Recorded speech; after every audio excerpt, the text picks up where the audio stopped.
देखो, मुझे किसी से कोई नफरत नहीं है और ना ही मैं करता हूँ। मेरा सभी हिंदू भाइयों से एक सवाल है कि क्या आप राम मंदिर का प्रबंधन बुद्धिस्टों को देंगे? क्या आपको ये मंजूर है? नहीं ना? तो यार महाबोधि विहार का प्रबंधन हिंदुओं ने अपने अंडर में क्यों ले रखा है? जबकि वहाँ देश विदेश के बुद्धिस्ट लोग आंदोलन कर रहे हैं कि बुद्धिस्ट की धरोहर उनको सौंप दो, फिर भी कोई नहीं सुन रहा। क्या ये सही है? किसी भी हिंदू धर्म ग्रंथ में नहीं लिखा है कि आप किसी और की धरोहर पर कब्जा करो। भाई महाबोधि विहार तो सबसे ज्यादा इंपॉर्टेंट प्लेस है बुद्धिस्टों के लिए। जिस प्रकार क्रिश्चियन लोगों के लिए जेरूसलेम होली प्लेस है, मुस्लिम लोगों के लिए उनका मक्का मदीना, उसी प्रकार दुनिया भर के बुद्धिस्टों के लिए महाबोधि विहार एक तीर्थ स्थल है। क्योंकि यह वही स्थान है जहाँ तथागत बुद्ध को ज्ञान की प्राप्ति हुई थी। और इसको देखते हुए सम्राट अशोक ने 3rd सेंचुरी BCE में यहाँ एक भव्य विहार का निर्माण कराया।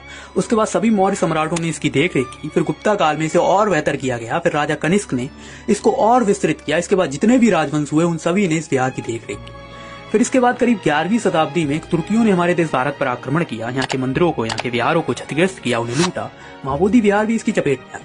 फिर 19वीं शताब्दी में ब्रिटिश शासन के दौरान महाबोधि विहार की दुर्दशा पर ध्यान दिया गया। अलेक्जेंडर कनिंघम एंड बोर्ड ने सबसे ज्यादा योगदान दिया महाबोधि विहार की स्थिति को सुधारने में। वर्तमान में महाबोधि विहार की जो भी स्थिति है उसमें अलेक्जेंडर कनिंघम का बहुत बड़ा योगदान। फिर इसके बाद हिंदू महंतों ने इस विहार को अपने नियंत्रण में लिया। देश विदेश से लोग यहाँ भ्रमण करने के लिए आने लगे। उन लोगों ने देखा कि यहाँ कुछ लोग बुद्ध की मूर्तियों का श्रृंगार कर रहे हैं। लोगों को मंदिर के भीतर कुछ खास जगहों पर जाने से रोका जा रहा है। इसी को देखते हुए श्रीलंका के बनते धम्मपाल ने पहली बार 19वीं सदी में महाबोधि विहार को बुद्धिस्टों को सौंपने के लिए कहा। उन्होंने आंदोलन किया, देश विदेश के लोगों ने उनका साथ दिया। यही वो वजह थी कि आजादी के बाद वर्ष 1949 में एक अधिनियम पारित किया गया, बोध गया मंदिर अधिनियम 1949। इसमें यह निर्णय लिया गया कि महाबोधि विहार पूर्ण रूप से हिंदुओं के अधीन नहीं रहेगा। 9 सदस्यीय समिति बनाई गई जिसमें 4 हिंदू और 4 बुद्धिस्ट शामिल किए गए और एक अध्यक्ष पद गया के जिलाधिकारी को दिया। और ज्यादातर ये जिलाधिकारी हिंदू ही होता है। वर्तमान में स्थिति ये है कि बुद्धिस्ट लोग मांग कर रहे हैं जिस प्रकार हिंदू मंदिर जैसे राम मंदिर की प्रबंधन समिति में सिर्फ हिंदू ही लोग होते हैं, उसी प्रकार महाबोधि विहार की प्रबंधन समिति में सिर्फ बुद्धिस्ट लोग ही होने चाहिए।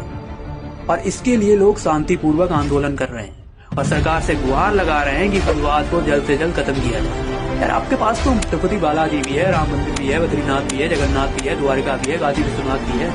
कम से कम महाबोधि विहार तो बुद्धिस्टों को दे दो।